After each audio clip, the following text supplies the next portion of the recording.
कभी लोन या credit card के लिए अप्लाई करते हैं तो सबसे ज़्यादा इम्पोर्टेंट चीज़ होती है वो है सिविल स्कोर। बैंक हमारे सिविल स्कोर को देखकर ही हमें लोन या क्रेडिट कार्ड देती है। अगर हमारा सिविल स्कोर अच्छा रहता है 750 के ऊपर तो हमें आसानी से लोन या क्रेडिट कार्ड मिल जाते हैं, लेकिन हमारा सिविल स्कोर अगर 750 के नीचे है तो बैंक उसे रिजेक्ट कर देती है और रिजेक्ट करने के कारण हमारा सिविल स्कोर पहले से भी ज़्यादा नीचे चला जाता है, डाउन हो जाता है। तो आज की इस वीडियो में मैं बताने वाला हूँ कि हम अपना सिविल स्कोर बिल्कुल फ्री में सिर्फ 2 मिनट में कैसे चेक करेंगे। इसके साथ ही अगर हमारा सिविल स्कोर डाउन है तो उसे कैसे बढ़ाएंगे, या लोन या क्रेडिट कार्ड के लिए हमारा सिविल स्कोर कितना होना चाहिए। इस वीडियो में मैं सिविल स्कोर को बढ़ाने के कंप्लीट इन्फॉर्मेशन देने वाला हूँ। तो चलिए वीडियो की शुरुआत करते हैं।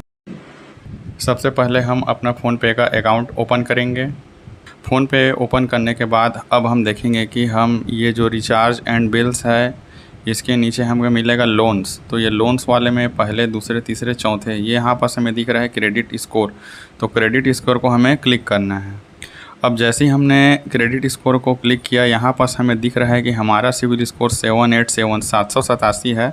चूँकि मैंने यहाँ पास पैन कार्ड, आधार कार्ड पहले से डाल के रखा है, इसलिए मुझे ये ऑलरेडी यहाँ पर शो कर रहा है।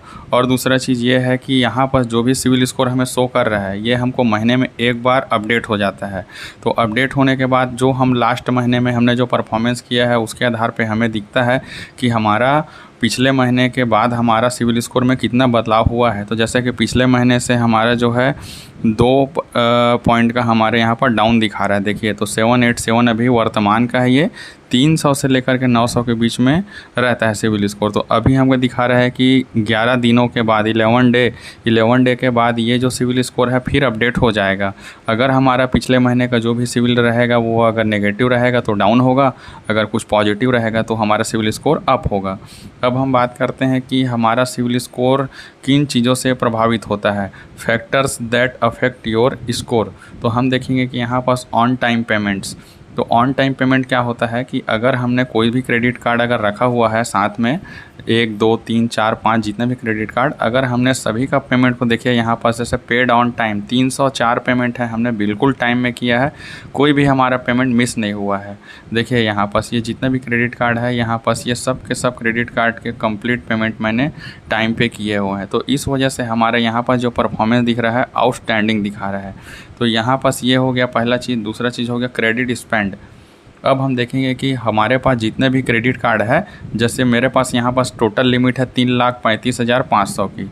हम देखेंगे कि हमने स्पेंड कितना किया है 98,010 रुपये। तो हमने देखा कि ये जो क्रेडिट कार्ड है जितना ज़्यादा आप लिमिट है और उतना कम से कम उपयोग करेंगे तो उसमें हमारा एक सिविल स्कोर और अप होता है। अगर हम जितना लिमिट मिला है इसका पूरा 90% 100% यूज़ कर लेंगे तो हमको यहाँ पास क्या होता है, सिविल स्कोर हमारा थोड़ा सा डाउन हो जाता है। तो कोशिश ये करिए कि जितना अगर अपने आप को कम से कम यहाँ पास आप लिमिट का यूज़ करेंगे तो आपका सिविल जो है अप होगा। उसके बाद थर्ड नंबर पे है क्रेडिट एज।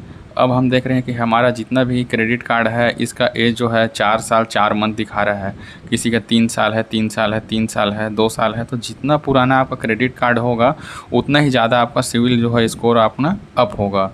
इसके बाद आता है क्रेडिट मिक्स।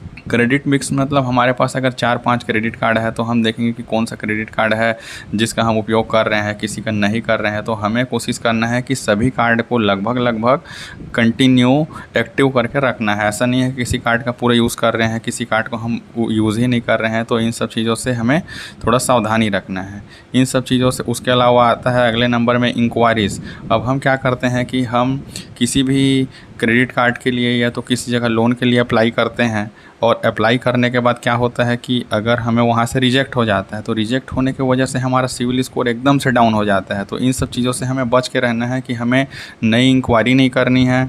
साथ ही साथ हम कहीं भी लोन के लिए अप्लाई कर रहे हैं तो पहले ये देख ले कि हमें मिलेगा कि नहीं मिलेगा। अगर मिलेगा उसके संभावना ज़्यादा होगा तभी हम वहाँ पर अप्लाई करेंगे, अदरवाइज़ नहीं करेंगे। देखिए यहाँ पास कोई इंक्वायरी नहीं हुई है, 0 है इन लास्ट 6 मंथ। तो ये आउटस्टैंडिंग दिखा रहा है।